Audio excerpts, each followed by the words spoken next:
त्रिगुणागेयं वागेयं त्रिकोणकागेयं वनकागेयं अद्भुतयारिन्द्रानुभान्तिदार्थप्रदागिन्नीं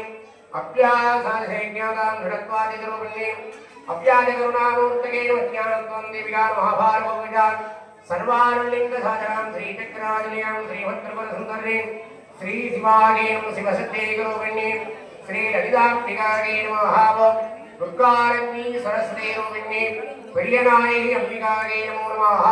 नानाविधपरिमलपत्रपुष्पार्चनं समर्पयामि ओं सर्वमङ्गलमाङ्गल्ये शिवे सर्वार्थसाधके शरण्ये त्र्यम्बके गौरी नारायणी नमोस्तुते அன்பு சார்ந்த பக்தகோடி மெய்யன்பர்களே, எல்லாம் வல்ல அன்னை ஸ்ரீ பிரியநாயகி அம்பிகையினுடைய திருவருள் துணை கொண்டு ஆலயத்திலே நவராத்திரி திருவிழாவின் இன்றைய தினம் 4ஆம் நாளாக அம்பிகையானவள் தனலட்சுமி என்று சொல்லக்கூடிய ரூபத்திலே எல்லோருக்கும்